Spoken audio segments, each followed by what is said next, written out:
കർത്താവായ യേശുക്രിസ്തുവിൻ്റെ അതിപരിശുദ്ധ നാമം വാഴ്ത്തപ്പെടുമാറാകട്ടെ. ഗുഡ് സമരിറ്റൻ മിനിസ്ട്രീസ് അവതരിപ്പിക്കുന്ന വിസ്മയ സന്ദേശത്തിൻ്റെ എല്ലാ മാന്യ പ്രേക്ഷകർക്കും വേഗം വരുന്നവനായ കർത്താവായ യേശുക്രിസ്തുവിൻ്റെ നാമത്തിൽ സ്നേഹവന്ദനം അറിയിക്കട്ടെ. ദൈവത്തിൻ്റെ മാറ്റമില്ലാത്ത വചനവുമായിട്ട് നിങ്ങളുടെ ഭവനങ്ങളിൽ എത്തിച്ചേരുവാൻ കർത്താവ് വീണ്ടും ഒരവസരം തന്നിരിക്കുന്നു. നന്ദിയോടെ സ്തോത്രം. ദൈവവചനം ഘോഷിക്കുവാനും ദൈവവചനം പ്രസംഗിക്കുവാനും കിട്ടുന്ന അവസരം ജീവിതത്തിലെ ഏറ്റവും ഭാഗ്യമേറിയ അവസരമായിട്ട് ഞാൻ കണക്കാക്കുന്നു. അതുപോലെ ഇന്ന് ദൈവവചനം കേൾക്കുവാൻ നിങ്ങൾക്ക് ലഭിച്ചിരിക്കുന്ന അവസരവും നമ്മുടെ ജീവിതത്തിലെ ഏറ്റവും ധന്യമായ നിമിഷങ്ങളാണ്. ദൈവത്തിന് സ്തോത്രം. നമുക്ക് മാനസാന്തരപ്പെടുവാൻ ഒരവസരം കൂടെ കർത്താവ് തന്നിരിക്കുന്നു എന്ന് നമുക്ക് മനസ്സിലാക്കാം. ഇന്ന് തിരുവചനം ശ്രവിക്കുവാൻ താല്പര്യത്തോടെ ആയിരിക്കുന്ന പ്രിയമുള്ളവരെ, നിങ്ങളെല്ലാവരെയും കർത്താവ് അനുഗ്രഹിക്കട്ടെ എന്ന് ഞാൻ ആത്മാർത്ഥമായിട്ട് പ്രാർത്ഥിക്കുന്നു. ഈ ദിവസങ്ങളിൽ നാം ഒരുമിച്ച് തുടർച്ചയായിട്ട് ദൈവത്തിൻ്റെ വചനം പഠിച്ചുകൊണ്ടിരിക്കുകയാണ്. അത് നിങ്ങളുടെയൊക്കെ ജീവിതത്തിൽ ഏറ്റവും പ്രയോജനം ചെയ്യുന്നു എന്ന് ഈ ദിവസങ്ങളിൽ കേൾക്കുന്നതിൽ ഞങ്ങൾക്ക് അതിയായ സന്തോഷമുണ്ട്. നമുക്ക് ഒരുമിച്ച് വചനം പഠിക്കാം. എല്ലാവരുടെയും വിലപ്പെട്ട പ്രാർത്ഥനയെ ആവശ്യപ്പെടുന്നു. നാം ഈ ദിവസങ്ങളിൽ ചിന്തിച്ചുകൊണ്ടിരിക്കുന്ന വിഷയം ന്യായപ്രമാണത്തിന് കീഴ്പ്പെടാത്തവർ എന്ന വിഷയമാണ്. കഴിഞ്ഞ 6 എപ്പിസോഡുകളായിട്ട് നാം ഇത് ചിന്തിച്ചുകൊണ്ടിരിക്കുകയായിരുന്നല്ലോ. ഇന്നത്തെ എപ്പിസോഡിൽ നമ്മൾ ഈ വിഷയം തന്നെയാണ് ചിന്തിക്കുന്നത്, ന്യായപ്രമാണത്തിന് കീഴ്പ്പെടാത്തവർ. കഴിഞ്ഞ 2 എപ്പിസോഡുകളിൽ നമ്മൾ ചിന്തിച്ചത് പൗലോസും ന്യായപ്രമാണത്തിന് കീഴ്പ്പെടാത്തവർ എന്ന വിഷയത്തിൽ പൗലോസും ന്യായപ്രമാണവും എന്ന വിഷയമാണല്ലോ നാം ചിന്തിച്ചത്. അപ്രകാരം ചിന്തിക്കുവാൻ കാരണം ഇന്ന് ഏറ്റവും കൂടുതൽ തെറ്റിദ്ധരിച്ചിരിക്കുന്നത് അപ്പോസ്തലനായ പൗലോസിൻ്റെ ലേഖനങ്ങളെയാണ്. ഇന്ന് നമുക്ക് ചിന്തയ്ക്ക് ആധാരമായി ഒരു വാക്യം വിശുദ്ധ വേദപുസ്തകത്തിൽ നിന്ന് വായിക്കാം. അപ്പോസ്തലനായ പൗലോസ് റോമർക്ക് എഴുതിയ ലേഖനം 7-ാം അധ്യായം 6-ാമത്തെ വാക്യം. റോമലേഖനം 7-ാം അധ്യായം 6-ാമത്തെ വാക്യം ശ്രദ്ധിച്ച് കേൾക്കണം. ഇപ്പോഴോ നമ്മെ പിടിച്ചടക്കിയിരുന്ന ന്യായപ്രമാണം സംബന്ധിച്ച മരിച്ചിരിക്കൊണ്ട് അക്ഷരത്തിൻ്റെ പഴക്കത്തിലല്ല, ആത്മാവിൻ്റെ പുതുക്കത്തിൽ തന്നെ സേവിക്കേണ്ടതിന് നാം ന്യായപ്രമാണത്തിൽ നിന്നും ഒഴിവുള്ളവരായിരിക്കുന്നു. വളരെ പ്രധാനപ്പെട്ടൊരു വാക്യമാണ്. ഒന്നും കൂടെ വായിക്കാം. ഇപ്പോഴോ നമ്മെ പിടിച്ചടക്കിയിരുന്ന ന്യായപ്രമാണം സംബന്ധിച്ച് മരിച്ചിരിക്കൊണ്ട് നാം അക്ഷരത്തിൻ്റെ പഴക്കത്തിലല്ല, ആത്മാവിൻ്റെ പുതുക്കത്തിൽ തന്നെ സേവിക്കേണ്ടതിന് ന്യായപ്രമാണത്തിൽ നിന്നും ഒഴിവുള്ളവരായിരിക്കുന്നു. മനുഷ്യൻ ദൈവവചനത്തിന് വിരുദ്ധമായത് ചിന്തിക്കുകയും പ്രവർത്തിക്കുകയും പഠിപ്പിക്കുകയും ഒക്കെ ചെയ്യുന്ന ഒരു കാലഘട്ടത്തിലാണ് ഇന്ന് ഞാനും നിങ്ങളും ജീവിക്കുന്നത്. അതിൻ്റെ പിന്നിലുള്ള പ്രധാനപ്പെട്ട പ്രേരക ശക്തി എന്ന് പറയുന്നത് ഏദൻ തോട്ടത്തിൽ മനുഷ്യനെ തെറ്റിച്ച പിശാചാണ് എന്നുള്ളതിന് യാതൊരു സംശയവുമില്ല. ദൈവവചനം പഠിപ്പിക്കുന്നതിൻ്റെ നേർവിപരീതമായ ഉപദേശങ്ങൾ ഇന്ന് ദൈവസഭയിലേക്ക് കടത്തിവിട്ട് തെറ്റും ശരിയും തിരിച്ചറിയാനാകാത്ത വിധം ഇന്ന് അനേകരെ ചിന്താക്കുഴപ്പത്തിൽ ആക്കിയിരിക്കുന്നു. ഇന്ന് അനേകർ അറിഞ്ഞും അറിയാതെയും ദുരുപദേശങ്ങളുടെ വക്താക്കളായിട്ട് മാറിയിരിക്കുന്നു. ഇന്ന് ഏറ്റവും കൂടുതൽ തെറ്റായി വ്യാഖ്യാനിക്കപ്പെടുന്ന ഒന്നാണ് ന്യായപ്രമാണം എന്ന വിഷയം. റോമാലേഖനവും ഗലാത്യ ലേഖനവുമാണ് ന്യായപ്രമാണം അനുസരിക്കേണ്ട എന്ന് തെളിയിക്കുവാൻ വേണ്ടി സാധാരണ ഉദ്ധരിക്കാറുള്ളത്. എന്നാൽ ന്യായപ്രമാണം എന്നതാണോ ഗലാത്യ ലേഖനത്തിലെയും റോമാലേഖനത്തിലെയും പ്രതിപാദ്യ വിഷയം? ഒരിക്കലുമല്ല. ന്യായപ്രമാണത്തെ രക്ഷിതാവാക്കി തീർത്ത റോമാക്കാരുടെയും ഗലാത്യരുടെയും തെറ്റായ മനോഭാവത്തെ അപ്പോസ്തലനായ പൗലോസ് ഈ ലേഖനങ്ങളിലൂടെ ഖണ്ഡിക്കുകയാണ് ചെയ്യുന്നത് എന്ന പരമാർത്ഥം നാം മനസ്സിലാക്കണം. രക്ഷിതാവ് കർത്താവായ യേശുക്രിസ്തുവാണ്. കർത്താവായ യേശുക്രിസ്തുവിലുള്ള വിശ്വാസത്താലാണ് ഒരുവൻ രക്ഷ പ്രാപിക്കുന്നത്. അപ്പോൾ ചോദ്യം, ന്യായപ്രമാണം അനുസരിക്കേണ്ടായോ? ന്യായപ്രമാണം അനുസരിക്കണം. എന്തിന്? രക്ഷിക്കപ്പെടുവാനല്ല, പിന്നെയോ രക്ഷിക്കപ്പെട്ടതിനാൽ. ദൈവത്തിന് സ്തോത്രം. ഞാൻ പറയുന്ന പിടി കിട്ടിയെന്ന് ഞാൻ ചിന്തിക്കുന്നു. ഞാൻ രക്ഷിക്കപ്പെട്ടതിനാലാണ് ന്യായപ്രമാണം അനുസരിക്കേണ്ടത്. എന്നാൽ ഈ സത്യം തിരിച്ചറിയാനാകാതെ ഇന്ന് അനേകർ ന്യായപ്രമാണം അനുസരിക്കേണ്ട എന്ന് തെളിയിക്കുവാൻ വിശുദ്ധ വേദപുസ്തകത്തിൽ വാക്യം അന്വേഷിക്കുന്നവർ സാധാരണ ഉദ്ധരിക്കാറുള്ള ഒരു വാക്യമാണ് നാം കുറിവാക്യമായിട്ട് വായിച്ചത്. റോമാലേഖനം 7-ാം അധ്യായം 6-ാമത്തെ വാക്യം എന്താണ് വായിച്ചത്? ഇപ്പോഴോ നമ്മെ പിടിച്ചടക്കിയിരുന്ന ന്യായപ്രമാണം സംബന്ധിച്ച് മരിച്ചിരിക്കൊണ്ട് അക്ഷരത്തിൻ്റെ പഴക്കത്തിലല്ല ആത്മാവിൻ്റെ പുതുക്കത്തിൽ തന്നെ സേവിക്കേണ്ടതിന് നാം ന്യായപ്രമാണത്തിൽ നിന്നും ഒഴിവുള്ളവരായിരിക്കുന്നു എന്ന വാക്യം. ഇവിടെ ന്യായപ്രമാണത്തിൽ നിന്നും ഒഴിവുള്ളവരായിരിക്കുന്നു എന്ന ഭാഗമാണ് ന്യായപ്രമാണം അനുസരിക്കേണ്ടതില്ല എന്ന് സ്ഥാപിക്കുവാൻ സാധാരണ ഉപയോഗിക്കാറുള്ളത്. എന്നാൽ റോമാലേഖനം 7-ാം അധ്യായം അതിൻ്റെ 6-ാമത്തെ വാക്യത്തിൻ്റെ അർത്ഥം ശരിക്കും മനസ്സിലാക്കാത്തതാണ് ഇത്തരം തെറ്റായ പഠിപ്പിക്കലുകളിലേക്ക് മനുഷ്യനെ നയിക്കുന്നത്. നാം വാക്യം പഠിക്കുമ്പോൾ ഒരു മരണത്തെപ്പറ്റി രേഖപ്പെടുത്തിയിട്ടുണ്ട്. ആരുടെ മരണമാണ്? പാപിയുടെ മരണമാണോ ന്യായപ്രമാണത്തിൻ്റെ മരണമാണോ?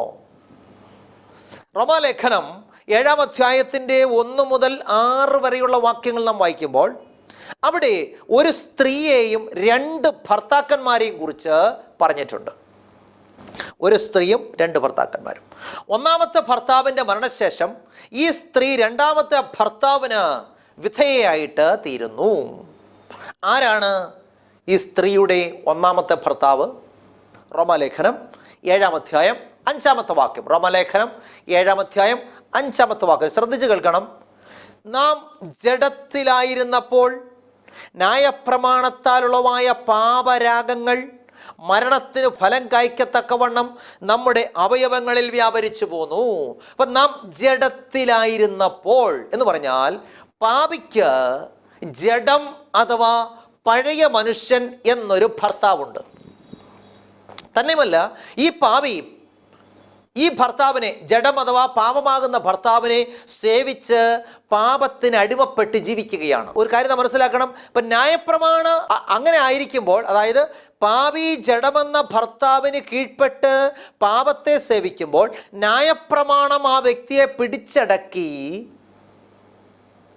മരണത്തിന് ഏൽപ്പിക്കുകയും അന്ത്യന്യായവിധിക്കായി സൂക്ഷിക്കുകയും ചെയ്യുന്നു. എന്നാൽ ആ വ്യക്തിയുടെ ജീവിതത്തിൽ പാപസംബന്ധമായൊരു മരണമുണ്ടാകുമ്പോൾ എന്തു സംഭവിക്കുന്നു? ന്യായപ്രമാണത്തിൻ്റെ പിടിയിൽ നിന്നും സ്വാതന്ത്ര്യം പ്രാപിക്കുകയും 2-ാമത്തെ ഭർത്താവാകുന്ന കർത്താവായ യേശുക്രിസ്തുവിന് അധീനരാകുകയും ചെയ്യുന്നു. ഇത് ഒരു ഉദാഹരണത്തിലൂടെ തെളിയിക്കാം. യോഹന്നാന്റെ സുവിശേഷം 8-ാം അധ്യായം അതിൻ്റെ 1 മുതൽ 11 വരെയുള്ള വാക്യങ്ങൾ. യോഹന്നാന്റെ സുവിശേഷം 8-ാം അധ്യായം 1 മുതൽ 11 വരെ. അവിടെ ഇങ്ങനെ രേഖപ്പെടുത്തിയിരിക്കുന്നു: യേശുവോ ഒലിവുമലയിലേക്ക് പോയി. അതികാലത്തവൻ പിന്നെയും ദൈവാലയത്തിൽ ചെന്നു. ജനമൊക്കെയും അവൻ്റെ അടുക്കൽ വന്നു. അവൻ ഇരുന്ന് അവരെ ഉപദേശിച്ചു കൊണ്ടിരിക്കുമ്പോൾ ശാസ്ത്രിമാരും പരീശന്മാരും വ്യഭിചാരത്തിൽ പിടിച്ചിരുന്ന ഒരു സ്ത്രീയെ കൊണ്ടുവന്ന് നടുവിൽ നിർത്തി അവനോട്, ഗുരു, ഈ സ്ത്രീയെ വ്യഭിചാര കർമ്മത്തിൽ തന്നെ പിടിച്ചിരിക്കുന്നു. ഇങ്ങനെയുള്ളവരെ കല്ലെറിയണമെന്ന് മോശ ന്യായപ്രമാണത്തിൽ ഞങ്ങളോട് കൽപ്പിച്ചിരിക്കുന്നു. നീ ഇവളെക്കുറിച്ച് എന്ത് പറയുന്നു എന്ന് ചോദിച്ചു. ഇത് അവനെ കുറ്റം ചുമത്തുവാൻ സംഗതി കിട്ടേണ്ടതിന് പരീക്ഷിച്ച് ചോദിച്ചതായിരുന്നു. നാം വചനത്തിൽ വായിക്കുന്നത്, യേശുവോ കുനിഞ്ഞ് വിരൽ കൊണ്ട് നിലത്ത് എഴുതിക്കൊണ്ടിരുന്നു. അവർ അവനോട് ചോദിച്ചു കൊണ്ടിരിക്കുമ്പോൾ അവൻ നിവർന്നു. യേശു നിവർന്നു ഇങ്ങനെ പറഞ്ഞു, നിങ്ങളിൽ പാപമില്ലാത്തവർ ഒന്നാമത് അവളെ കല്ലെറിയട്ടെ. എന്ത് സംഭവിച്ചു? മൂത്തവരും ഇളയവരും ഓരോരുത്തരായി മനസ്സാക്ഷിയുടെ ആക്ഷേപം ഹേതുവായി ഓരോരുത്തരായിട്ട് വിട്ടുപോയി. യേശു മാത്രവും നടുവിൽ നിൽക്കുന്ന സ്ത്രീയും ശേഷിച്ചു. യേശു നിവർന്ന് സ്ത്രീയോട് ചോദിക്കുകയാണ്, സ്ത്രീയെ, അവർ എവിടെ? ആരും നിനക്ക് ശിക്ഷ വിധിച്ചില്ലയോ? ഇല്ല കർത്താവേ എന്നവൾ പറഞ്ഞതിന്, ഞാനും നിനക്ക് ശിക്ഷ വിധിക്കുന്നില്ല, പോക, ഇനി പാപം ചെയ്യരുത് എന്ന് യേശു പറഞ്ഞു. ബാക്കി ശ്രദ്ധിച്ചോ. ഇവിടെ വ്യഭിചാര കർമ്മത്തിൽ പിടിക്കപ്പെട്ട ഒരു സ്ത്രീയെയാണ് നാം കാണുന്നത്, യേശുവിനെയും. അപ്പം വ്യഭിചാരം ചെയ്യരുത് എന്ന ന്യായപ്രമാണം ലംഘിച്ച സ്ത്രീയെ എന്തു ചെയ്തു? ന്യായപ്രമാണപ്രകാരം ശിക്ഷ വിധിക്കുവാനായിട്ടാണ് കൊണ്ടുവന്നത്. അതായത് ന്യായപ്രമാണം അവളെ ശിക്ഷയ്ക്ക് ഏൽപ്പിച്ചു. എന്നാൽ കർത്താവായ യേശുക്രിസ്തുവിൻ്റെ സന്നിധിയിൽ വന്നപ്പോൾ അവൾക്ക് മാനസാന്തരം ഉണ്ടാകുകയും പാപജീവിതത്തിന് അവസാനം വരുത്തുവാൻ തീരുമാനിക്കുകയും ചെയ്തു.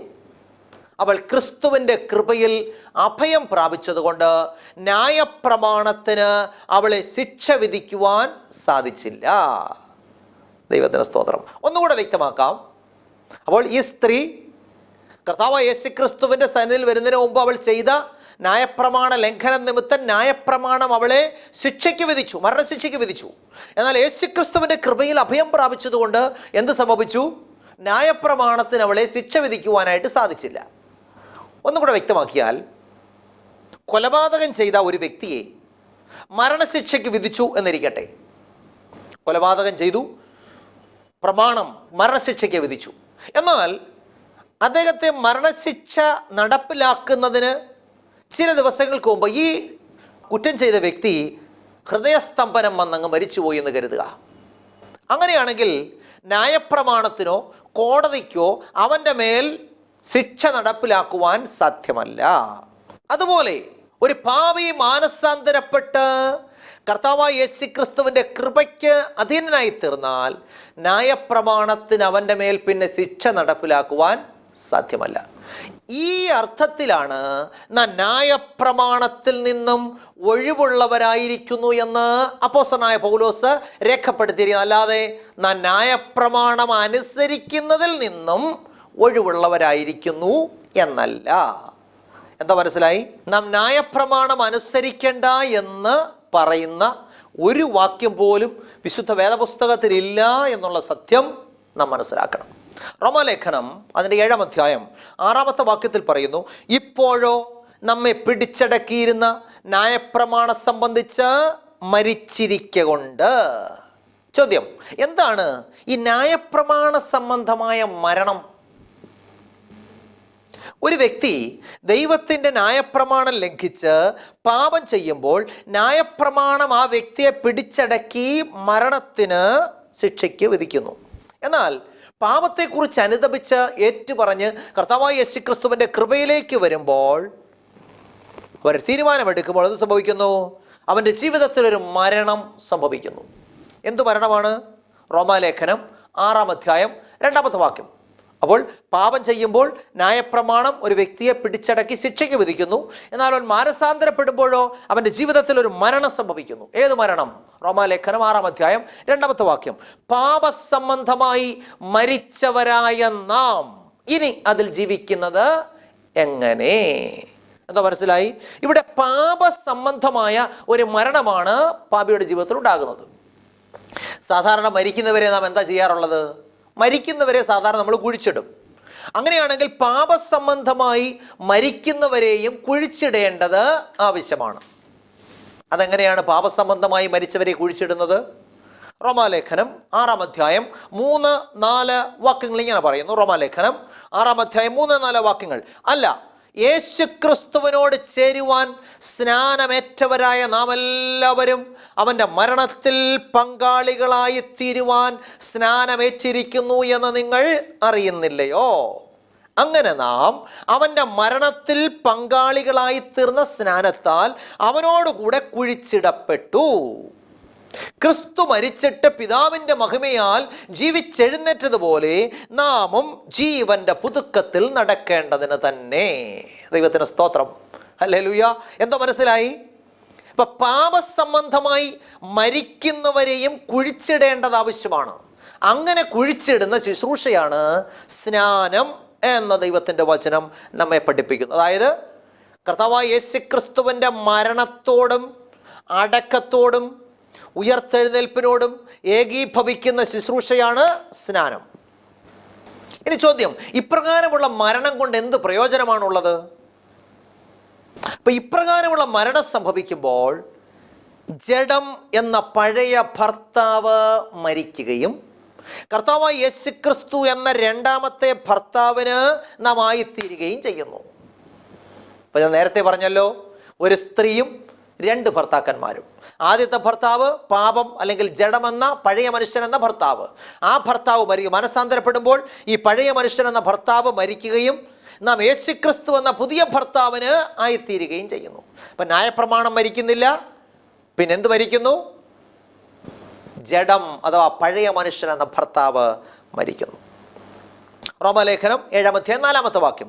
അതുകൊണ്ട് സഹോദരന്മാരെ, നാം ദൈവത്തിന് ഫലം കായ്ക്കുമാറ് മരിച്ചിട്ട് ഉയർത്തെഴുന്നേറ്റവനായ വേറൊരുവന് ആയിത്തീരേണ്ടതിന് ക്രിസ്തുവിൻ്റെ ശരീരം മുഖാന്തരം ന്യായപ്രമാണ സംബന്ധമായി മരിച്ചിരിക്കുന്നു.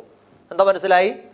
അതായത് നാം ദൈവത്തിന് ഫലം കായ്ക്കുമാറ് മരിച്ച് ഉയർത്തെഴുന്നേറ്റവനായ മറ്റൊരുവനാകേണ്ടതെന്ന് വെച്ചാൽ കർത്താവായ യേശുക്രിസ്തു എന്ന ഭർത്താവിനായി തീരേണ്ടതിന് ന്യായപ്രമാണ സംബന്ധമായി മരിച്ചിരിക്കുന്നു എന്ന് പറഞ്ഞാൽ പാപസംബന്ധമായൊരു മരണം നമ്മുടെ ജീവിതത്തിൽ ഉണ്ടാകണം.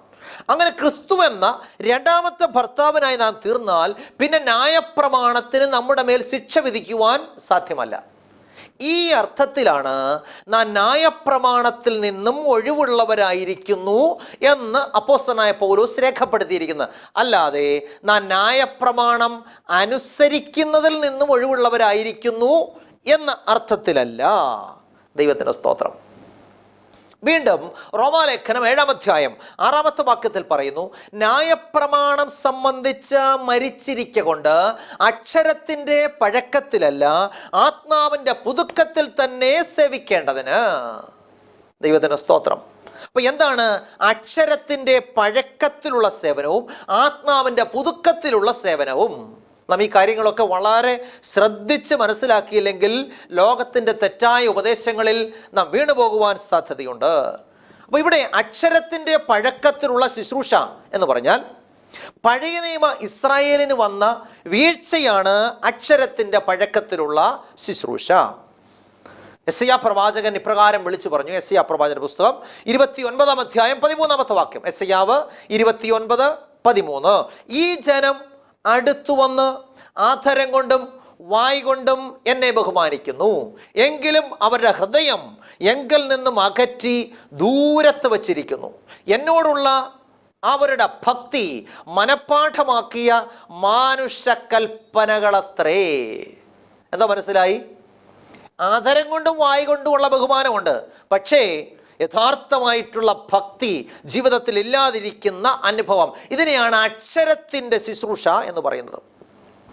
മത്തായിയുടെ സുവിശേഷം 23-ാം അധ്യായം നാം പഠിക്കുമ്പോൾ നമ്മുടെ വാഴ്ത്തപ്പെട്ട കർത്താവ് അക്ഷരത്തിൻ്റെ ശുശ്രൂഷയുടെ ഒരു നീണ്ട ലിസ്റ്റ് തന്നെ ഇവിടെ കൊടുത്തിട്ടുണ്ട്.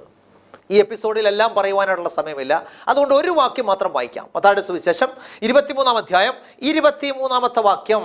അവിടെ തിരുവചനം ഇപ്രകാരം രേഖപ്പെടുത്തിയിരിക്കുന്നു: കപടഭക്തിക്കാരായ ശാസ്ത്രിമാരും പരീശന്മാരുമായുള്ളവരെ, നിങ്ങൾക്ക് ഹാ കഷ്ടം!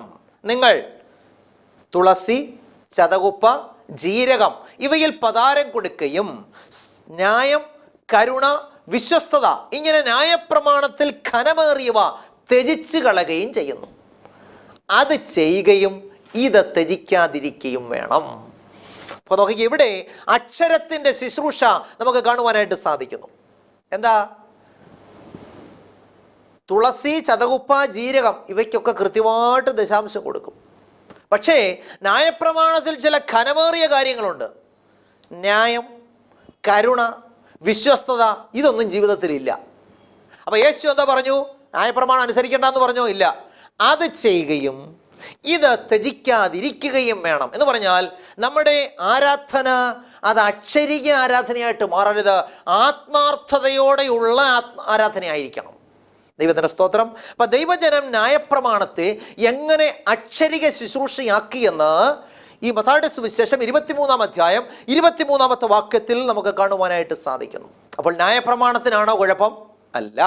പിന്നെയോ ന്യായപ്രമാണത്തോടുള്ള മനുഷ്യൻ്റെ സമീപനത്തിനാണ് കുഴപ്പം. ന്യായപ്രമാണം ഒഴിവാക്കി നമുക്ക് ദൈവത്തെ സേവിക്കാൻ പറ്റുമോ? ഒരിക്കലും സാധ്യമല്ല. ന്യായപ്രമാണത്തെ ഒഴിവാക്കിയാൽ എന്ത് സംഭവിക്കും? ന്യായപ്രമാണത്തിലെ ഘനമേറിയ കാര്യങ്ങളായ കരുണ, ന്യായം, വിശ്വസ്തത ഇവയൊക്കെ ഇല്ലാതായി പോകും. അപ്പം ന്യായപ്രമാണത്തെ ഒഴിവാക്കാൻ ഒരു കാരണവശാലും സാധ്യമല്ല. അപ്പോൾ അക്ഷരത്തിൻ്റെ ശുശ്രൂഷ എന്താണെന്ന് പിടികിട്ടിയോ? അതായത് അക്ഷരത്തിൻ്റെ ശുശ്രൂഷ എന്ന് പറഞ്ഞാൽ ഘനമേറിയ കാര്യങ്ങളായ ന്യായവും കരുണയും വിശ്വസ്തതയും ഒക്കെ ത്യജിച്ചിട്ട് ആരാധനയെ വെറും അക്ഷരിക ആരാധനയാക്കി മാറ്റുന്ന ചടങ്ങിനെയാണ് അക്ഷരിക ശുശ്രൂഷ എന്ന് പറഞ്ഞത്. കർത്താവ് ന്യായപ്രമാണത്തെ ഉപേക്ഷിക്കാനോടെ പറഞ്ഞോ? ഇല്ല. പിന്നെന്ത് പറഞ്ഞു? അത് ചെയ്യുകയും ഇത് ത്യജിക്കാതിരിക്കുമെന്ന് പറഞ്ഞാൽ ന്യായപ്രമാണം നിങ്ങൾ അനുസരിക്കണം, എന്നാൽ ഈ ഘനമേറിയ കാര്യങ്ങൾ നിങ്ങൾ ഒരിക്കലും ഒഴിവാക്കരുത്. അല്ലാതെ ന്യായപ്രമാണം ഉപേക്ഷിക്കുവാൻ കർത്താവ് പറഞ്ഞില്ല. ഇനി എന്താണ് ആത്മാവിലുള്ള സേവനം എന്ന് നോക്കാം. പാപസംബന്ധമായ ജീവിതത്തിന് അവസാനം വരുത്തിയിട്ട് കർത്താവിനോട് കൂടെ ആയിരിക്കുന്ന, അല്ലെ കർത്താവിനോട് കൂടെ ഉയർത്തെഴുന്നേറ്റ് ജീവന്റെ പുതുക്കത്തിൽ ദൈവത്തെ ആരാധിക്കുന്ന അനുഭവത്തിനാണ് ആത്മാവിലുള്ള സേവനം എന്ന് പറയുന്നത്. അപ്പോൾ അക്ഷരീയ ആരാധനയുമുണ്ട്, ആത്മാവിലുള്ള ആരാധനയുമുണ്ട്. എന്ന് പറഞ്ഞാൽ അക്ഷരീയ ആരാധന ഒരു ചടങ്ങിന് വേണ്ടി ചെയ്യുന്നതും ആത്മാവിലുള്ള ആരാധന എന്ന് പറയുന്നത് എന്താണ്? കർത്താവായ യേശുക്രിസ്തുവിനെ യഥാർത്ഥമായിട്ട് രക്ഷിതാവായിട്ട് സ്വീകരിച്ച് ജീവൻ്റെ പുതുക്കത്തിൽ നടക്കാനുള്ള ഉറച്ച തീരുമാനമെടുത്ത് ദൈവകൽപ്പനകളെ അനുസരിച്ചുകൊണ്ട് കൃത്യമായിട്ടുള്ള ഒരു ജീവിതത്തിനുടമയായി തീരുമ്പോഴാണ് ആത്മാവിലുള്ള സേവനമായിട്ടത് മാറുന്നത്. അപ്പോൾ നാം ന്യായപ്രമാണത്തിൻ്റെ ശാപത്തിൽ നിന്നും ഒഴിവുള്ളവരായിട്ട് മാറും. ന്യായപ്രമാണം അനുസരിക്കുന്നതിൽ നിന്നും നാം ഒഴിവുള്ളവരായിട്ട് മാറുന്നില്ല, പിന്നെയോ ന്യായപ്രമാണത്തിൻ്റെ ശാപത്തിൽ നിന്നും ഒഴിവുള്ളവരായിട്ട് മാറുന്നു. അപ്പോൾ അപ്പോസ്തലനായ പൗലോസ് പറഞ്ഞിരിക്കുന്ന വാക്യത്തിൻ്റെ അർത്ഥം പിടികിട്ടിയോ? ഇപ്പോഴോ നമ്മെ പിടിച്ചടക്കിയിരിക്കുന്ന ന്യായപ്രമാണം സംബന്ധിച്ച് മരിച്ചിരിക്കൊണ്ട് അക്ഷരത്തിൻ്റെ പഴക്കത്തിലല്ല ആത്മാവിൻ്റെ പുതുക്കത്തിൽ തന്നെ സേവിക്കേണ്ടതിന് നാം ന്യായപ്രമാണത്തിൽ നിന്നും ഒഴിവുള്ളവരായിരിക്കുന്നു. വളരെ തെറ്റിദ്ധാരണ ഉണ്ടാക്കിയിട്ടുള്ള വാക്യം ഇന്ന് നിങ്ങൾക്ക് ഇതിൻ്റെ ശരിയായ അർത്ഥം പിടികിട്ടിക്കാണെന്ന് ഞാൻ ചിന്തിക്കുന്നു. നാം ന്യായപ്രമാണത്തിൽ നിന്ന് ഒഴിവുള്ളവരായിരിക്കുന്നു എന്ന് പറഞ്ഞാൽ നാം മാനസാന്തരപ്പെട്ട് കർത്താവായ യേശുക്രിസ്തുവിൻ്റെ സന്നിധിയിലേക്ക് വരുമ്പോൾ ന്യായപ്രമാണത്തിന് നമ്മെ ശിക്ഷയ്ക്ക് വിധിക്കുവാൻ സാധ്യമല്ല. കാരണം നാം ക്രിസ്തുവിൻ്റെ കൃപയിൽ ആയിക്കഴിഞ്ഞു. ആ അർത്ഥത്തിലാണ് ന്യായപ്രമാണത്തിൽ നാം ഒഴിവുള്ളവരായിരിക്കുന്നു എന്ന് പറയുന്നത്. അല്ലാതെ ന്യായപ്രമാണം അനുസരിക്കുന്നതിൽ നിന്നും ഒഴിവുള്ളവരായിരിക്കുന്നു എന്നല്ല എന്നുള്ള പരമാർത്ഥം ഇന്ന് നാം മനസ്സിലാക്കിയത് ഓർത്ത് ഞാൻ ദൈവത്തെ സ്തുതിക്കുന്നു. ഇന്ന് എന്നെ കേൾക്കുന്ന പ്രിയമുള്ളവരെ, നമ്മുടെ ന്യായപ്രമാണത്തോടുള്ള സമീപനം എങ്ങനെയാണ്? ന്യായപ്രമാണം ഞങ്ങൾക്ക് വേണ്ട, നാം ന്യായപ്രമാണത്തിൽ നിന്ന് ഒഴിവുള്ളവരായി ഇനി ഒരു ന്യായപ്രമാണം അനുസരിക്കേണ്ട എന്ന് ഉള്ള തെറ്റായ ചിന്താഗതിയിൽ നാം അകപ്പെട്ടിരിക്കുന്നുവെങ്കിൽ ഇന്ന് പകൽക്കാലം നമുക്കൊരു നല്ല തീരുമാനമെടുക്കാം. കർത്താവേ, എൻ്റെ തെറ്റായ ചിന്താഗതിയെ അവിടുന്ന് ക്ഷമിക്കണമേ. വിശുദ്ധ വേദപുസ്തകം എന്ത് പറയുന്നുവോ അത് കൃത്യമായിട്ട് മനസ്സിലാക്കി അനുസരിക്കുവാൻ എന്നെ സഹായിക്കണമേ. നല്ല തീരുമാനമെടുക്കാം. ഞാൻ പ്രാർത്ഥിക്കാനായിട്ട് പോവുകയാണ്. നിങ്ങളുടെ പ്രാർത്ഥനാ വിഷയങ്ങൾ എന്ത് തന്നെയായിരുന്നാലും ദൈവസന്നിധിയിൽ വെച്ച് നമുക്ക് ഒരുമിച്ച് പ്രാർത്ഥിക്കാം. കർത്താവിനാൽ അസാധ്യമായിട്ട് ഒന്നുമില്ല. മനുഷ്യൻ പലപ്പോഴും അസാധ്യമെന്ന് പറഞ്ഞേക്കാം, എന്നാൽ ദൈവസന്നിധിയിൽ അസാധ്യമെന്നൊരു വാക്കില്ല. സകലവും സാധ്യം. പ്രാർത്ഥിക്കാം. അടിയങ്ങളെ സ്നേഹിക്കുന്ന നല്ല ദൈവമേ, സ്വർഗ്ഗസ്ഥ പിതാവേ, ഇന്ന് അടിയങ്ങളെ കേൾപ്പിച്ച തിരുവചനത്തിനായിട്ട് നന്ദിയോടെ സ്തോത്രം. ന്യായപ്രമാണത്തിൽ നിന്നും ഒഴിവുള്ളവരായിരിക്കുന്നു എന്ന വാക്യം ഉദ്ധരിച്ച് ന്യായപ്രമാണം അനുസരിക്കേണ്ട എന്ന് ഇന്നത്തെ ലോകം പഠിപ്പിക്കുമ്പോൾ അതങ്ങനെയല്ല. ന്യായപ്രമാണത്തിൻ്റെ ശാപത്തിൽ നിന്നാണ് നാം ക്രിസ്തുവിൻ്റെ കൃപയിലേക്ക് വരുമ്പോൾ ഒഴിവുള്ളവരാകുന്നത്. ന്യായപ്രമാണം അനുസരിക്കുന്നതിൽ നിന്നല്ല എന്നുള്ള പരമാർത്ഥം അടിയങ്ങളെ പഠിപ്പിച്ചതോർത്ത് നന്ദിയോടെ സ്തോത്രം. ഇന്ന് വചനം കേട്ട എല്ലാ പ്രിയപ്പെട്ടവരെ അനുഗ്രഹിക്കണമേ. ഇതടിയങ്ങൾക്ക് ശിക്ഷാവിധിക്ക് കാരണമാകല്ലേ കർത്താവേ. നിത്യജീവന് അടിയങ്ങളെല്ലാവരും ഓഹരിക്കാരായി തീരുവാൻ കർത്താവ് സഹായിക്കണമേ. രോഗികളായി ഭാരപ്പെടുന്നവർ, മാനസിക ക്ലേശങ്ങൾ അനുഭവിക്കുന്നവർ, സാമ്പത്തിക ഞെരുക്കങ്ങളിലിരിക്കുന്നവർ, വലിയ കടബാധ്യതകളാൽ നട്ടം തിരിയുന്നവർ, ജീവിതത്തിൽ പലവിധമായ ആകുലതകളുടെ മധ്യത്തിൽ, പ്രതികൂലങ്ങളുടെ മധ്യത്തിൽ നിരാശയിലിരിക്കുന്ന പ്രിയപ്പെട്ടവരെ എല്ലാം ഏൽപ്പിച്ച് പ്രാർത്ഥിക്കുന്നു. എൻ്റെ കർത്താവിൻ്റെ വലിയ കരം പ്രിയ മക്കളുടെ ജീവിതത്തിൽ പ്രവർത്തിക്കണേ പച്ച. അവിടുത്തെ വലിയ വിടുതലിൻ്റെ കരത്തെ അയക്കണമേ. യേശു ക്രിസ്തുവിൻ്റെ ധന്യമുള്ള നാമത്തിൽ താഴ്മയായിട്ട് യാചിക്കുമ്പോൾ അടിയങ്ങളുടെ പ്രാർത്ഥന കേൾക്കണം നല്ല പിതാവേ, ആമേൻ.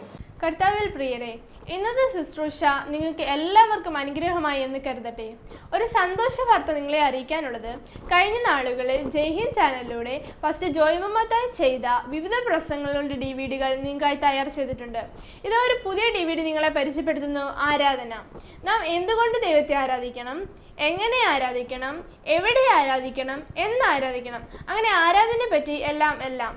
ഇത് കൂടാതെ കർത്താവിൻ്റെ രണ്ടാം വരവ്, ന്യായവിധി, മരണത്തിൽ മനുഷ്യൻ്റെ അവസ്ഥ, ആത്മാവിൻ്റെ ഫലം, ക്രിസ്തുവിൻ്റെ നിർമ്മല മണവാട്ടി, ദൈവരാജ്യം അവകാശമാക്കാത്തവർ, രക്ഷപ്രാപ്പാൻ നാം എന്തു ചെയ്യണം തുടങ്ങിയ DVD-കളും നിങ്ങൾക്കായി തയ്യാർ ചെയ്തിട്ടുണ്ട്. ആവശ്യമുള്ളവർ താഴെ കാണുന്ന നമ്പറിൽ ഞങ്ങളെ വിളിക്കുന്നുവെങ്കിൽ ഇത് നിങ്ങൾ അയച്ചു തരാൻ സാധിക്കും. കൂടാതെ നിങ്ങളുടെ അഭിപ്രായങ്ങൾ, നിർദ്ദേശങ്ങൾ, പ്രാർത്ഥനാ വിഷയങ്ങൾ ഞങ്ങളെ അറിയിക്കാൻ മറക്കരുത്. എല്ലാവർക്കും നല്ലൊരു ദിവസം ആശംസിക്കുന്നു. ദൈവമായ കർത്താവ് നമ്മെ സഹായിക്കുമാറാകട്ടെ. ആമേൻ. ദൈവനാമത്തിന് മഹത്വം ഉണ്ടാകട്ടെ. ശ്രീ പി.സി. സ്കറിയ രചിച്ച ഒരു വിലയേറിയ ഗ്രന്ഥം ഞങ്ങളുടെ കൈവശമുണ്ട്, അന്യഭാഷ. ഇത് തികച്ചും സൗജന്യമായി നിങ്ങൾക്ക് തരുവാനായിട്ട് ഞങ്ങൾ ആഗ്രഹിക്കുന്നു. ഇത് കൂടാതെ തന്നെ മറ്റൊരു പുസ്തകവും ഞങ്ങളുടെ കൈവശം ഉണ്ട്. ഇതും ശ്രീ പി സി സ്കറിയ രചിച്ച ഇത് തിരുവചന സത്യം എന്ന ഗ്രന്ഥമാണ്. ഈ 2 പുസ്തകങ്ങളും നിങ്ങൾക്ക് ആവശ്യമെങ്കിൽ നിങ്ങളുടെ അഡ്രസ്സ് വ്യക്തമായും പൂർണ്ണമായും താഴെ കാണുന്ന നമ്പറിൽ SMS ചെയ്യുക. പ്രവചന ശബ്ദം കുടുംബമാസിക. തിരുവചന സത്യത്തിൽ നടക്കുവാൻ നിങ്ങൾക്കൊരു മാർഗദർശി. ദൈവവചനത്തെ വളച്ചൊടിക്കാതെ അവതരിപ്പിക്കുന്നു. വാർഷിക വരിസംഖ്യ വെറും 150 രൂപ മാത്രം.